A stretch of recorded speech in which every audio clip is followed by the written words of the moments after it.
En ce 7 janvier 2022, Stéphane Blais quittait cette terre d'une manière brutale et tragique. Cet artiste, pianiste, auteur et compositeur nous aura également laissé quelques ouvrages et conférences sur l'ésotérisme et la franc-maçonnerie. Il avait lui-même été initié en franc-maçonnerie et dans diverses loges.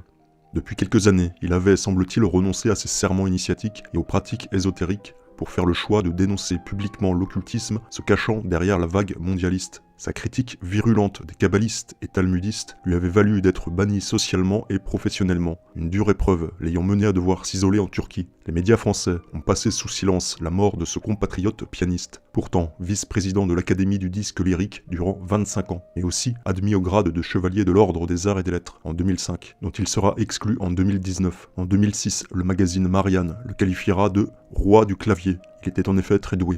Malgré le silence radio des médias, nous avons quand même pu avoir connaissance des circonstances du décès de Stéphane Blais, retrouvé mort au pied d'un immeuble de Genève en Suisse, ayant chuté d'un balcon situé au 6e étage.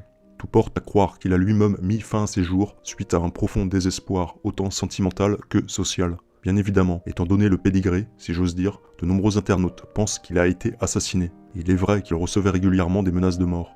Mais le domaine de l'occultisme révèle qu'il n'est pas forcément utile d'entrer physiquement en contact avec une personne pour gravement lui nuire, voire même l'éliminer. D'autant plus lorsque cela s'accompagne d'un isolement social et professionnel malveillant. Comme nous le savons, Stéphane Blais a été initié en franc-maçonnerie, promu maître à la loge Papu.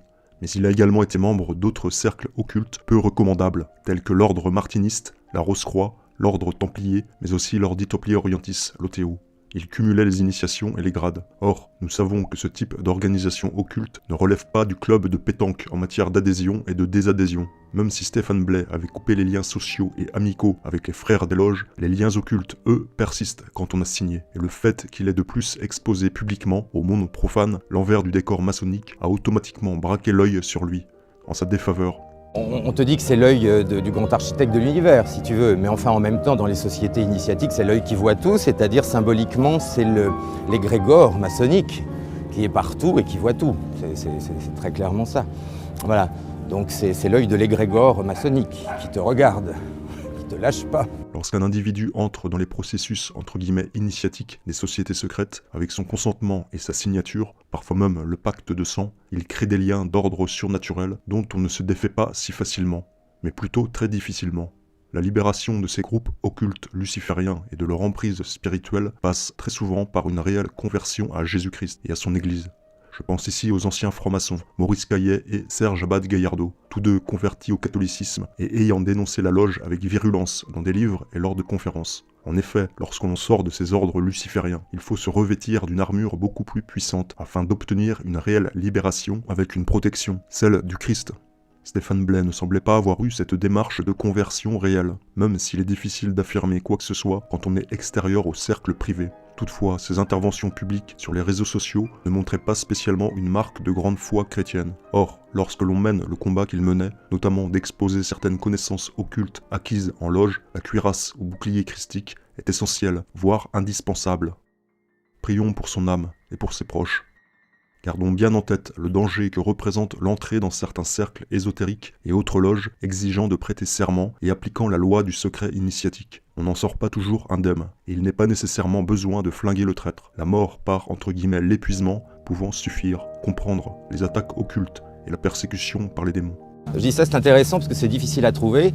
Tu feras un gros plan après. Voilà encore le triangle maçonnique avec l'œil d'Horus à l'intérieur. Et là, avant la devise liberté, égalité, fraternité, il y avait une autre devise, on connaît ça dans la franc-maçonnerie mais on ne le voit jamais, qui était liberté, raison, égalité. Et là, on le trouve ici tel quel. Hein, il n'y avait pas de fraternité encore, c'était plus discret. Et là, on le trouve avec, encore une fois, l'œil d'Horus à l'intérieur.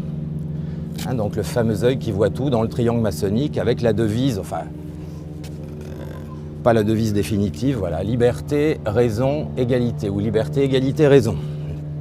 Quand on regarde ça d'un petit peu loin, on voit quoi? On voit une étoile flamboyante vers le bas, c'est-à-dire en gros le bouc de Mendès, Lucifer, enfin bon bref.